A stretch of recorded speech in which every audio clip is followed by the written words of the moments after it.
샬롬, 반갑습니다. 오늘도 우리와 함께 해주시는 하나님께 감사하며 하나님께서 오늘 우리에게 주시는 말씀 마가복음 15장 1절에서 15절까지의 말씀을 제가 여러분들에게 읽어드리도록 하겠습니다. 이것은 하나님의 말씀입니다. 새벽에 곧 대제사장들이 장로들과 율법학자들과 더불어 회의를 열었는데 그것은 전체 의회였다. 그들은 예수를 결박하고 끌고 가서 빌라도에게 넘겨주었다. 그래서 빌라도가 예수께 물었다. 당신이 유대인의 왕이요? 그러자 예수께서 빌라도에게 대답하셨다. 당신이 그렇게 말하였소. 대제사장들은 여러 가지로 예수를 고발하였다. 빌라도는 다시 예수께 물었다. 당신은 아무 답변도 하지 않소? 사람들이 얼마나 여러 가지로 당신을 고발하는지 보시오. 그러나 예수께서는 더 이상 아무 대답도 하지 않으셨다. 그래서 빌라도는 이상하게 여겼다. 그런데 빌라도는 명절 때마다 사람들이 요구하는 죄수 하나를 놓아주곤 하였다. 그런데 폭동 때에 살인을 한 폭도들과 함께 바라바라고 하는 사람이 갇혀 있었다. 그래서 무리가 올라가서 자기들에게 해주던 관례대로 해달라고 빌라도에게 청하였다. 빌라도가 말하였다. 여러분은 내가 그 유대인의 왕을 여러분에게 놓아주기를 바라는 거요. 그는 대제사장들이 예수를 시기하여 넘겨주었음을 알았던 것이다. 그러나 대제사장들은 무리를 선동하여 차라리 바라바를 놓아달라고 청하게 하였다. 빌라도는 다시 그들에게 말하였다. 그러면 당신들은 유대인의 왕이라고 하는 그 사람을 나더러 어떻게 하라는 거요? 그들이 다시 소리를 질렀다. 십자가에 못 박으시오. 빌라도가 그들에게 말하였다. 정말 이 사람이 무슨 나쁜 일을 하였소? 그들은 더욱 크게 소리를 질렀다. 십자가에 못 박으시오. 그리하여 빌라도는 무리를 만족시켜 주려고 바라바는 놓아주고 예수는 채찍질한 다음에 십자가에 처형당하게 넘겨주었다. 아멘. 기원전 70년경에 로마에 스파르타쿠스라는 검투사가 있었습니다. 그때 그 시절 검투사들은 천민으로서 사람들의 즐거움을 위해 매일 자기 동료들과 싸우며 죽이는 비참한 생활을 해야 했습니다. 그래서 이 스파르타쿠스라는 사람이 검투사들을 선동해서 반란을 일으킵니다. 그런데 이 반란이 성공합니다. 당시 로마는 오랫동안 평화 상태였기 때문에 이 로마 병사들의 전투 경험이나 전투 능력이 예전 같지가 않았던 것입니다.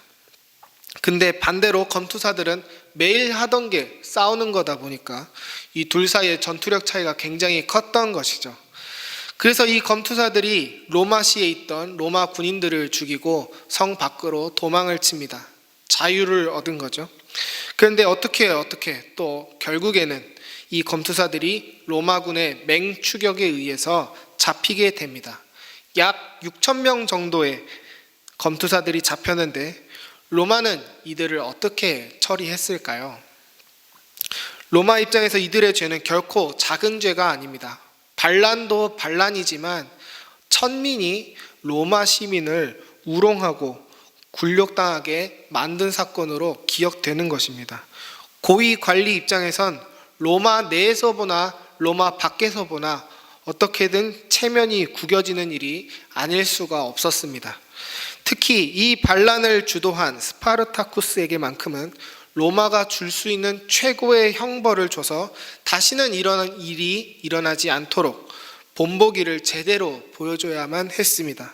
그래서 6,000명의 무리 중에서 먼저 스파르타쿠스가 어디 있는지 찾으려고 하는데 그때 이 6,000명의 검투사들이 일제히 마치 명성황후의 시녀들처럼 일어나서 내가 스파르타쿠스요, 내가 스파르타쿠스요 하면서 의리를 지켰던 겁니다.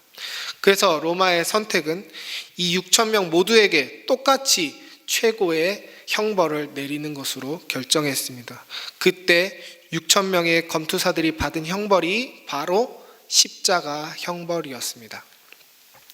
여러분, 우리가 스파르타쿠스의 이 얘기를 통해서 상기시켜야 할 의미는 이 십자가라는 건 한 사회가 한 사람을 극도로 혐오하고 그에게 줄 수 있는 한 최고의 잔인한 죽음을 선사하고 싶을 때 주는 형벌이라는 것입니다. 너무 화가 나서 이 사람이 곱게 죽는 꼴을 도무지 보지 못하겠다 싶을 때 그 사람에게 줄 수 있는 가장 최고의 미움의 표현이 바로 십자가라는 것입니다. 그리고 오늘 말씀에서 우리 주님이 이 십자가형을 선고받습니다. 사람들이 예수님을 극도로 미워했던 것입니다. 그런데 그들이 예수님의 무엇을 그렇게 미워했습니까? 이 예수는 스파르타쿠스처럼 칼을 잡아본 적도 없습니다. 바라바처럼 폭동이나 살인을 저지른 적도 없습니다. 그들이 미워했던 것은 오직 예수님의 천국 복음이었습니다. 대제사장들의 상소를 봐도 예수님이 이웃을 해친 죄목은 하나도 없었습니다. 오직 예수님의 천국 복음이 그들의 고발 내용이었습니다. 그리고 예수님은 자신의 복음 때문에 미움받기를 두려워하지 않으셨습니다. 그리고 구차하게 살아남기 위해서 말로, 변명으로 그들의 마음을 돌이키시려고, 그들의 미움을 호감으로 바꾸시려고 하지도 않으셨습니다. 예수님은 묵묵히 사람들의 미움을 그대로 받아내셨습니다. 반대로 빌라도는 사람들의 미움받기를 두려워했습니다.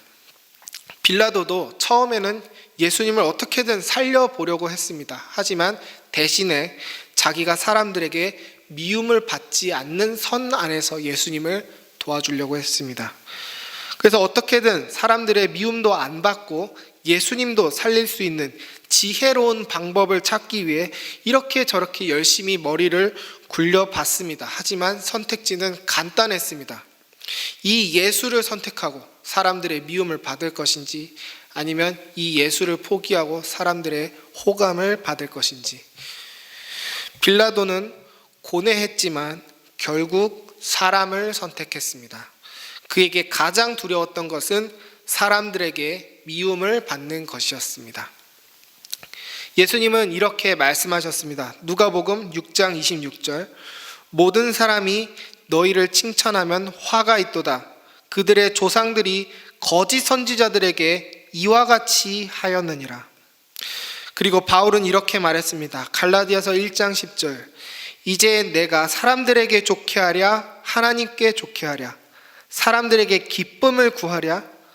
내가 지금까지 사람들의 기쁨을 구하였다면 그리스도의 종이 아니니라. 그 외에도 스데반이나 베드로의 경우도 떠올려 봅시다. 그들은 복음을 위해서 미움받기를 두려워하지 않았습니다. 여러분, 우리도 복음 때문에 미움을 받아야 합니다. 요즘 뉴스를 보면 그 어느 때보다 지금이 교회가 미움을 받는 시기인 것 같습니다. 교회의 평판이 땅에 떨어져서 이제 교회는 어떻게 전도를 할 수 있을까라는 우려도 듭니다.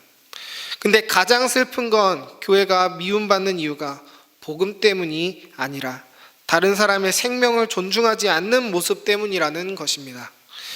그런 종류의 믿음은 우리가 받아선 안 되겠습니다. 우리가 받아야 할 미움은 이런 암담하고 부정적인 상황에서도 우리가 하나님을 여전히 믿고 여전히 그 하나님을 사랑하는 그런 어리석은 모습으로 사람들에게 조롱받는 그런 종류의 미움일 것입니다.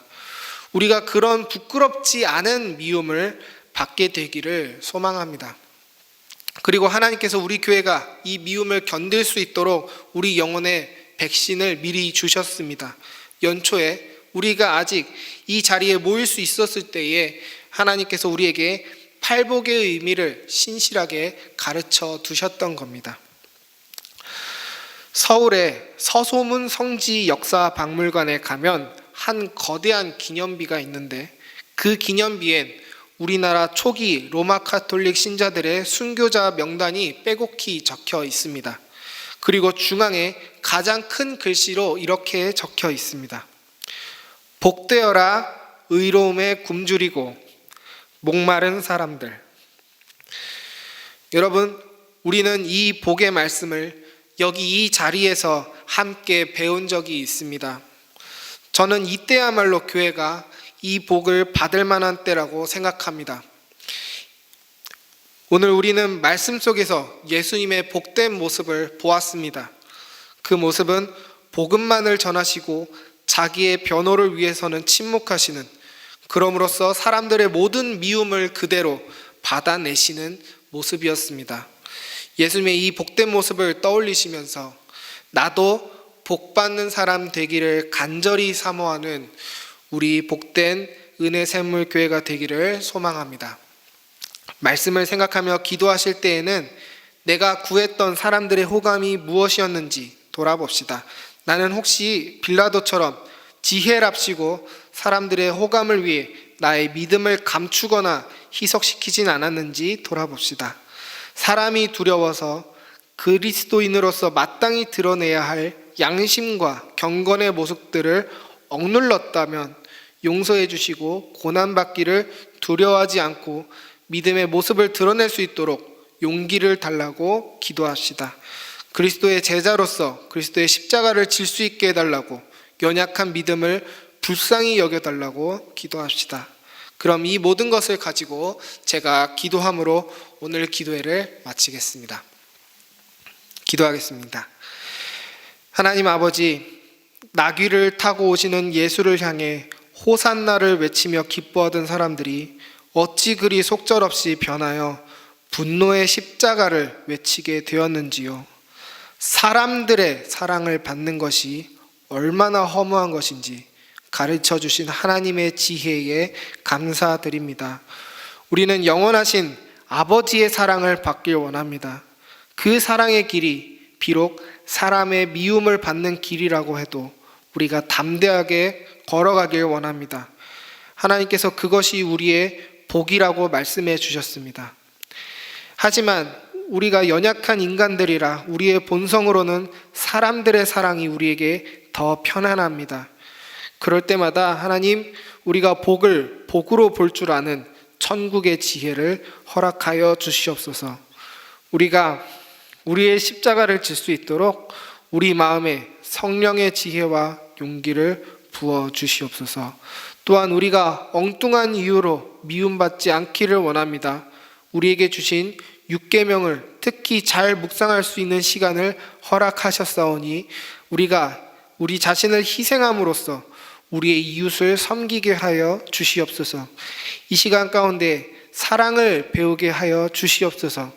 복된 하루가 되길 소망합니다. 우리에게 이 복을 약속하시며 마침내 반드시 이 복을 주실 우리 구주 예수 그리스도의 이름으로 간절히 기도드렸습니다. 아멘.